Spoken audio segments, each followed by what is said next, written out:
fallait qu'il y ait un mot. Un mot. Bon, je suis fin prêt. On y va. Et voilà que je pense au grand Bascaton. Attendons un instant. Hein. J'attends un instant.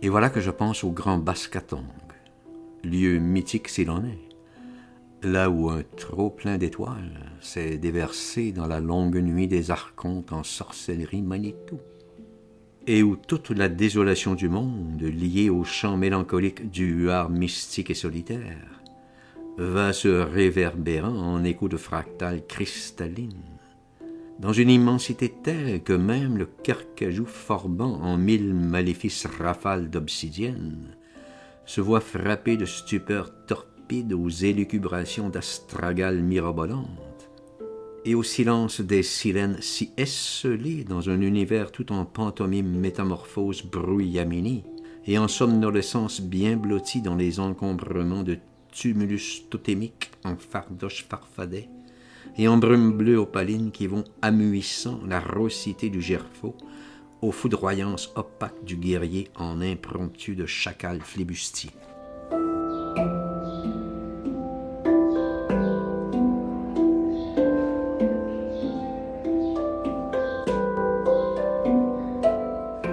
Et entre-temps, quittant mon palais d'hiver, je me rends en séance tenante au bar des poètes en contrepoint subversif. J'espère y présenter mes contes du chat noir, contes tout en espièglerie narquoise et aux trajectoires d'esquive en bifurcation chafouine et en tergiversation de sarabande aux filtreries tout aussi trépidantes qu'inquisitoriales, et où Rascar Capac lui-même ne s'y retrouverait plus. Seulement voilà, quelle ne fut pas ma déconvenue de me retrouver à la très angoissante auberge sur l'abîme, en présence de petites vermines lubriques et aux roueries de vulgaires moujiks aux vénales amours tarifés.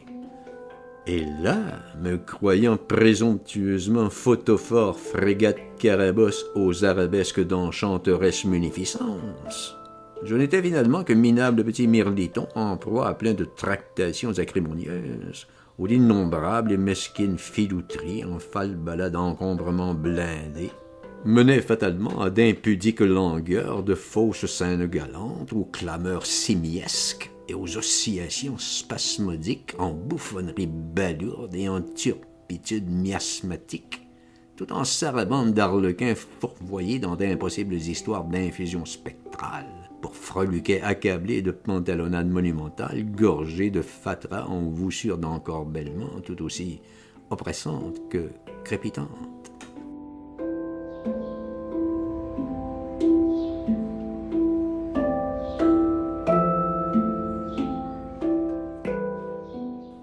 Moi, toujours obsédé par ma quête du grand empire immobile et désormais vêtu de ma célébrissime houppelande tonkinoise.